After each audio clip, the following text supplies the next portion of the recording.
Imaginemos por un momento que estamos en las calles desoladas de San Juan Lurigancho y que de pronto vemos un grupito por allí donde está el Brian y sus amigos, ¿no? Y que nos quieren robar, nos dicen, ya perdiste, dame todo si no te cuchillo. Pero como nosotros también somos de San Juan Lurigancho, sacamos nuestro cuchillo y nos queremos defender, ¿no? Lamentablemente salimos heridos, nos cortan el brazo, vemos cómo está sangrando. Para nuestra suerte, escuchamos a la policía, pero escapamos por el miedo de que nos confundan con un ladrón, ¿no? Entonces, ya llegando a casa, ya habiendo cambiado, ya habiendo corrido, nos fijamos la herida y vemos que ya no está sangrando. Entonces la pregunta aquí es, ¿cómo es posible que nuestro cuerpo pueda tenerle sangrado en tan poco tiempo? Y la respuesta aquí es la hemostasia. En este episodio vamos a explicar qué es la hemostasia y cuáles son sus procesos, ¿no? Y mediante este cuadro vamos a poder explicar qué procesos intervienen en la hemostasia y cómo son. Primero, como ya indiqué, existe la lesión del vaso sanguíneo. Estamos perdiendo bastante sangre por una abertura grande, por lo cual nuestro cuerpo tiene que vasoconstruir esos vasos cercanos para evitar que esa pérdida sanguínea sea mayor. Ya después explicaremos cuáles son las proteínas que generan este espacio vascular. Después sigue la hemostasia primaria, que en sí se encarga de colocar un tapón en esa herida que estamos teniendo. Ese tapón está hecho por plaquetas, ¿no? Posterior a ello, tenemos la hemostasia secundaria. Sabiendo que las plaquetas no tienen una gran sujeción, tenemos que agregar a la fibrina. La fibrina va a ser como el cemento que pega a los ladrillos para construir un muro, ¿no? Esta fibrina va a generar que las plaquetas sean más sujetas y estabilicen el coágulo. Posterior a días o semanas ocurrirá la fibrinólisis.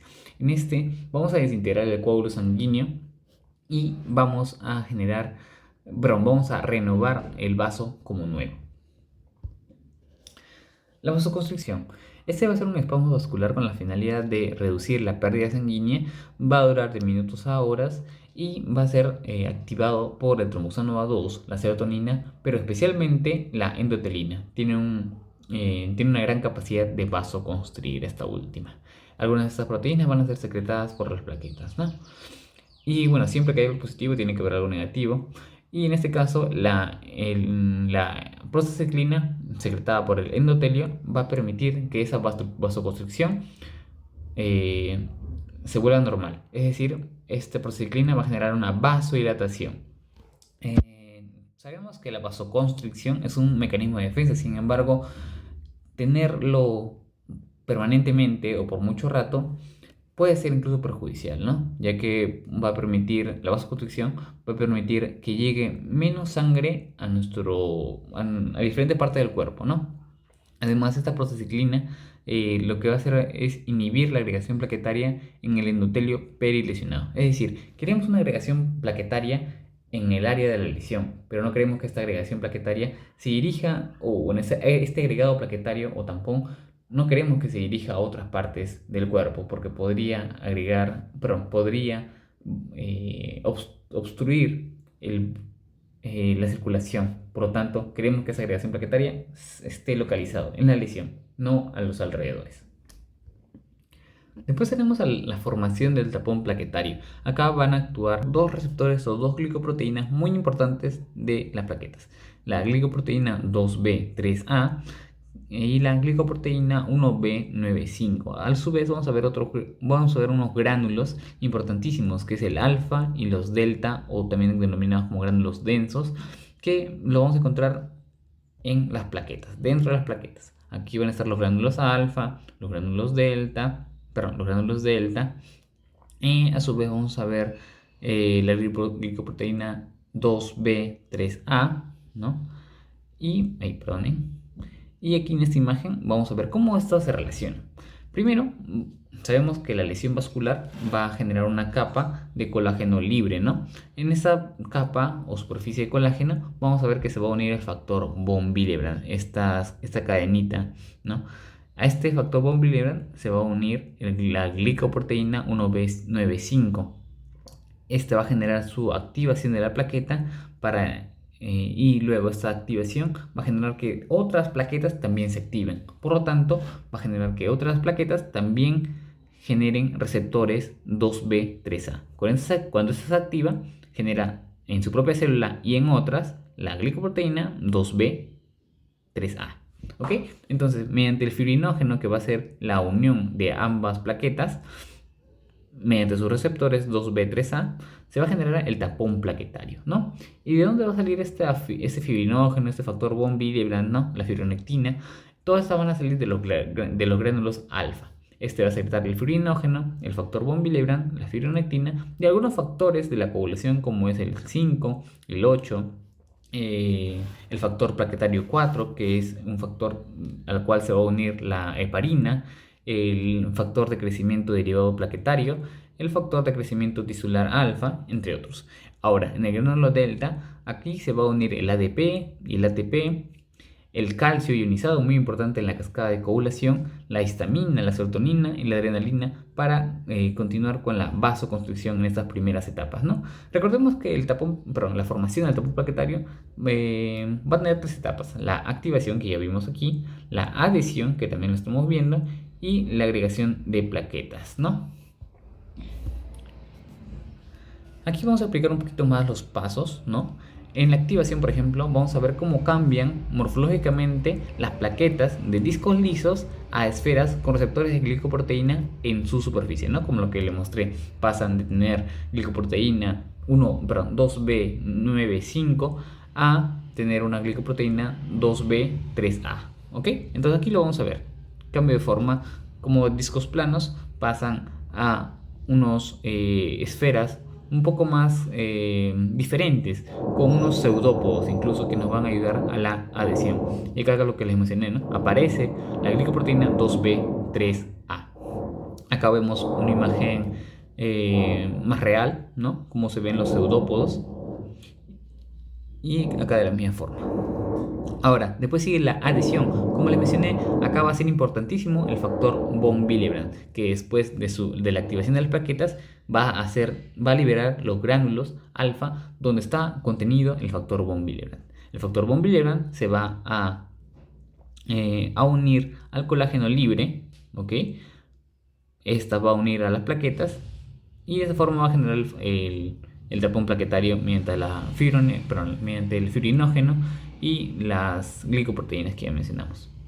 Ahora, en la agregación plaquetaria, como ya les mencioné, va a iniciar con la secreción del contenido de los gránulos alfa y delta, especialmente del factor 4, que es el calcio, y el ADP. Aquí el ADP va a ser importantísimo, ya que va a funcionar como un amplificador que va a facilitar la secreción de gránulos de otra plaqueta. Es decir, si una plaqueta está activada, va a secretar sus gránulos delta, y dentro de sus gránulos delta va a estar el ADP, y este ADP, al estar libre, va a dirigirse a los receptores de otras plaquetas, y esas nuevas plaquetas, al estar unidas con el ADP, van a secretar sus gránulos. Entonces el ADP va a servir como un amplificador, ¿no? El tromboxano A2 va a estimular y expandir la agregación plaquetaria, formando el tapón hemostático primario, ¿no? Y aquí vemos una imagen donde primero se genera la adhesión plaquetaria, ¿no? Con la unión del factor von Willebrand. Esta va a activar a las plaquetas y van a liberar sus gránulos, ¿no? Liberando ADP y tromboxano A2. Por lo tanto, se van a reclutar otras plaquetas más, formando el tapón hemostático primario, recuerden, primario, ¿ok? Ahora, la coagulación sanguínea es el siguiente paso. Recordemos que en el anterior paso de la agregación plaquetaria estábamos formando los ladrillos, pero ahora vamos a agregar la fibrina, que esta fibrina va a ayudar a las plaquetas a unirse más fuertemente y ser más estables, ¿no? Entonces recordemos que en esta coagulación sanguínea van a interactuar tanto la vía intrínseca como la vía extrínseca. Van a diferenciarse tanto en los factores que lo inician como en el tiempo que se activan, ¿no? Y tenemos acá algunas generalidades, que en sí todas estas proteínas de la coagulación van a ser sintetizadas por el hígado en muchas vías. Vamos a poder ver que va a ser necesario el calcio, que es el factor 4, ¿ok?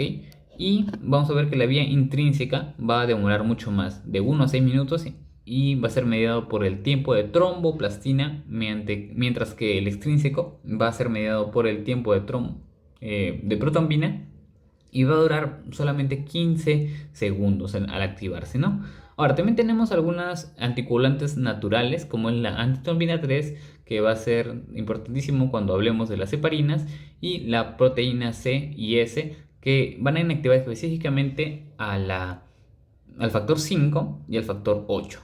Y acá podemos hablar acerca de una enfermedad llamada el factor 5 de Leiden, que es una enfermedad genética donde el factor 5 va a estar mutado, ¿no? Como podemos ver acá, va a haber una mutación. Por lo tanto, cuando el receptor, el anticoagulante de la proteína C quiera inactivar al factor 5, al estar mutado, por ejemplo de esta forma, no va a poder unirse correctamente y no va a poder inhibirlo. Por lo tanto, va a generar un desorden de hipercoagulabilidad, ¿no? Es más frecuente en personas caucásicas, ¿no? Pero igual es importante saberlo, ¿no? Y bueno, como les mencionaba, al estar el factor 5 activado permanentemente, puede generar más coágulos, ¿no? Ahora, seguimos con la vía de coagulación. Acá recordemos que está la vía intrínseca e extrínseca. En la intrínseca se va a ser activado por el colágeno libre, algunas sustancias no propias del cuerpo van a activar al factor 12, mientras que la vía extrínseca va a ser activado específicamente por el factor tisular. Va a convertir el factor 7 va a activar el factor 7, ¿ok? Y después va a activar el 10, que el 10 ya forma parte de la vía común. La vía intrínseca va a comenzar con el factor 12, ¿no? Y va al 11, va a activar el 11, este 11 activa el 9, y también por acá se activa el factor 8, ¿ok? Y como decía, todas las vías comienzan con el calcio. Entramos ya a la vía común, ¿ok? Y acá lo más importante es acá, la trombina. Este factor 10 activado va a convertir a la trombina, a la protombina en trombina, ¿ok? ¿Ok? Y esta trombina se va a encargar de lo más importante, que es convertir el fibrinógeno o factor 1 a 1 activado, que es la fibrina. Y mediante el factor estabilizador o factor 13, va a estabilizar lo que es las hebras de fibrina, ¿no? Por lo tanto, va a unir de mejor manera el coágulo o el agregado plaquetario, ¿no? Y a propósito, también tenemos aquí algunos desórdenes de la coagulación, como por ejemplo algunas hemofilias, la hemofilia A, que es la más común, que es la deficiencia del factor 8, o la B, que es la deficiencia del factor 9. También tenemos algunas deficiencias de vitamina K. Recordemos que estas son, algunos factores son dependientes de la vitamina K, como el factor 10, 9, 7 y 2, ¿no? También tenemos la enfermedad de von Willebrand, que es una enfermedad autoinmune en la cual va a afectar específicamente a esta proteína al factor de von Willebrand, ¿no?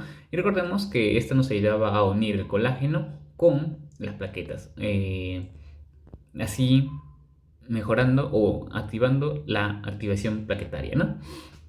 Pero hay otra función, que es el unirse al factor 8, ¿no? Recordemos que el factor 8 es importantísimo para la vía intrínseca, como podemos ver aquí, ¿no? Entonces, al no tener factor de von Willebrand, vamos a impedir la agregación plaquetaria y también la correcta función de la vía intrínseca en la coagulación, ¿no? Entonces, es una enfermedad en sí tiene la enfermedad von Willebrand se clasifica en 5 subespecies, ¿no? En las cuales algunas tienen deficiencias del factor 8 solamente, algunas tienen deficiencias de tanto el propio factor para la adhesión plaquetaria, Pero eso, es prácticamente una enfermedad, un desorden de la coagulación.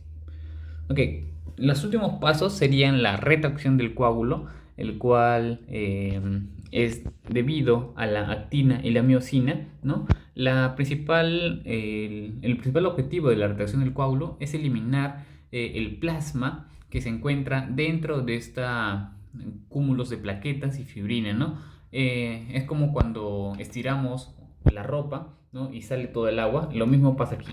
Extraemos todo lo que es el plasma, el líquido, y solamente queda un cúmulo de plaquetas y proteínas adhesivas, ¿no? Tanto selectina P, fibrina, entre otros. Y de esta forma, al unirse, es más fácil que con el factor de crecimiento tisular, las paredes se agrupen y se selle esta herida, ¿no? Posterior a días o incluso semanas, entra la disolución o lisis del coágulo, ¿no? Y acá interactúa el activador de plasminógeno. El plasminógeno, mediante este activador, va a transformarse en plasmina, la cual la plasmina se va a encargar de diluir o eliminar específicamente la fibrina del coágulo. Recordemos que la fibrina del coágulo era lo que hacía que la agregación plaquetaria esté estable, ¿no?